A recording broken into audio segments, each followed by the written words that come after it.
the Lords Spiritual Women Act 2015 Extension Bill Lords, followed by Committee of the Whole House and remaining stages of the Financial Assistance to Ukraine Bill, followed by remaining stages of the Commonwealth Parliamentary Association and International Committee of the Red Cross Status Bill Lords.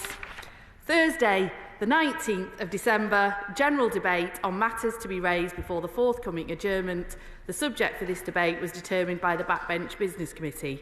The House will rise for the Christmas recess at the conclusion of business on Thursday, the 19th of December, and return on Monday, the 6th of January. Jesse Norman. Thank you very much, Mr. Speaker. It is great to see that Christmas it has come to the Palace of Westminster. I hope you enjoyed the Christmas fair yesterday and loaded up on Frank's luxury biscuits from Herefordshire just as heavily as I did, and just in time for Small Business Saturday as well. Mr. Speaker, I understand the Prime Minister will be delivering a speech later today setting out his plan for change. I must say I'm delighted to hear this, I'm sure we all are, that the government is at last adopting a plan and that it is trying to change.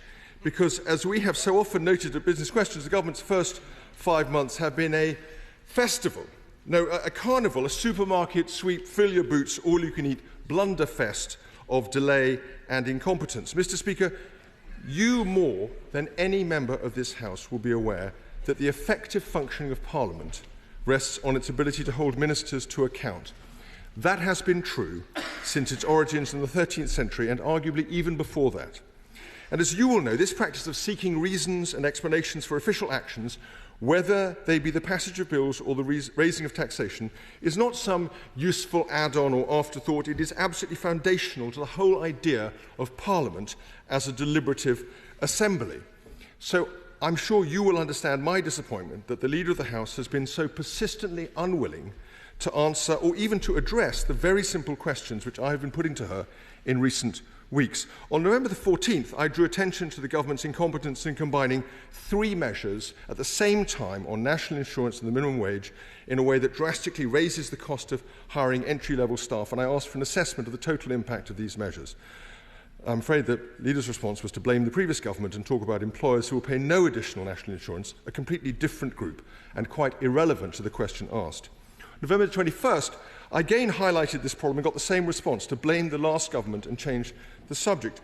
But I also extended my concern about government incompetence to include its decision to bring forward the clean energy commitment from 2035 to 2030 and highlighted a vast array of public and official worries about whether this was either achievable or financially viable. In response, I'm sorry to say, again, the Leader did not engage with either of these questions. Instead, she accused me of political opportunism. And last week, we saw the same thing once more. For the 3rd time, I raised the question of Labour's triple whammy in combining changes to national insurance rates and thresholds with changes to the minimum wage. This time, the Leader did not simply duck the question and change the subject. She also gave me the benefit of a little homily on the duties of the opposition. And it is true that the duties of the opposition are a topic on which, unlike the duties of government, she has built up considerable expertise over more than a decade. But the real point is this, Mr. Speaker. For a month now, I have been asking some basic questions and put them to the Leader of the House about the incompetence of this government. Many different responses were open to her. She could have said, well, I agree with you. Or she could have said, I don't know, I will look into it, I will reply to you, I will ask a ministerial colleague to investigate and respond, I will come back to the House with a proper account. But on no occasion has she bothered to give any kind of proper answer at all. Instead, and I fear the same will be true this week, the Leader's approach has been to change the subject, attack the previous government rather than defend the record of her own government, which is the whole point of these exchanges. Let us see what she says when she stands up shortly. If the government had made a decent start, of course, she might want to talk about that. But the truth is the government has made a dreadful start. It's been beset by petty scandals from the beginning. It's destroyed business confidence through a budget that's visibly unravelling before our eyes. And only this week, it's lost a cabinet minister to new revelations about a criminal conviction for fraud. Little wonder the Prime Minister wants a reset. So let me say this, Mr. Speaker. The Leader's unwillingness to engage, to recognise and to respond to questions is arguably more important than any aspect of policy. because it strikes at the heart of the very idea of our parliamentary democracy. It is a discourtesy. In fact, I would suggest possibly even an insult to you, Mr. Speaker, to all our colleagues and their constituents and to this House. It's made worse because the leader is responsible for parliamentary business and procedure and should, one might think, set an example of openness.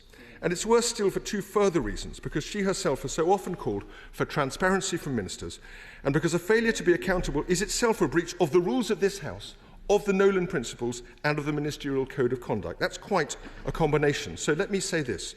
Let me ask the Right Honourable Lady now whether she plans to continue as she has been doing, or whether she will change this unfortunate habit and start to engage with the serious questions I have been asking. Leader of the House. Thank you, Mr. Speaker. Can I first of all put on record that Tuesday was International Day of Persons with Disabilities, and note that the House of Commons now has more disabled members than ever before, and I commend their contribution and look forward to working with them through the Modernisation Committee and with yourself, Mr. Speaker, to make sure this place and our politics are as accessible as they can be. And as has been mentioned, this Saturday is Small Business Saturday, where we celebrate the heart of all of our high streets. And I do like to hear in these sessions, Mr. Speaker, of some of the great cafes and bars in particular of those of many of our constituents, especially when they're followed by an invitation for me to attend.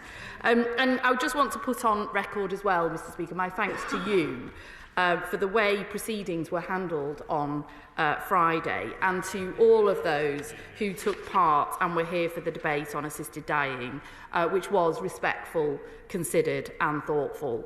And whatever view we each took, I think the moment of huge attention was on us, and our democracy and our Parliament showed itself at its best, I thought, Mr. Speaker.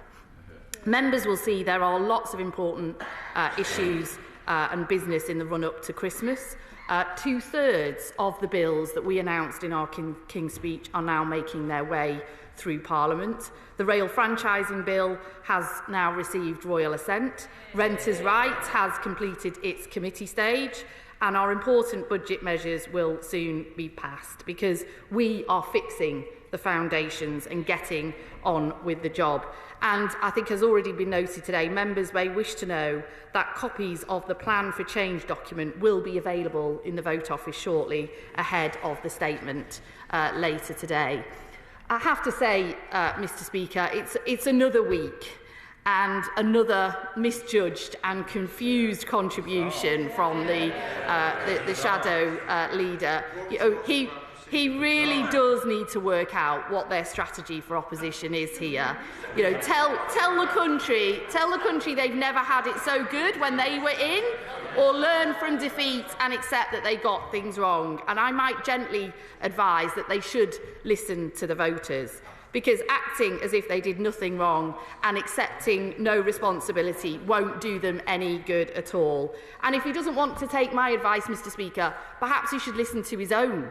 Because he said they suffered from, and I quote, many disastrous recent failures in policy and leadership. I agree.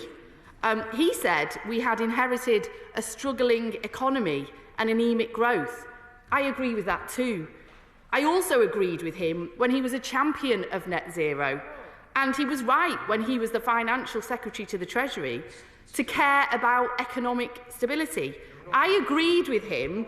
Does he still agree with him? Because I'm not quite sure. Probably not. And he asked some questions about scrutiny of legislation and debate. But I will gently remind him we have had many debates on the finance bill, many debates on the budget. We've got the bill before us on the national insurance contribution coming back to us next week and before Christmas. And I have to remind him yet again, I'm afraid, that he was the Financial Secretary to the Treasury when the national insurance contributions were raised not just on business but on workers as well, when he said that they were a thoroughly conservative thing to do. And he was also a Treasury Minister, when the minimum wage was raised. So he's had plenty of time to come to this House and explain why he thought that was OK then, but it's not OK now. And he does raise the economy here today. I can see he's raising that. He failed to mention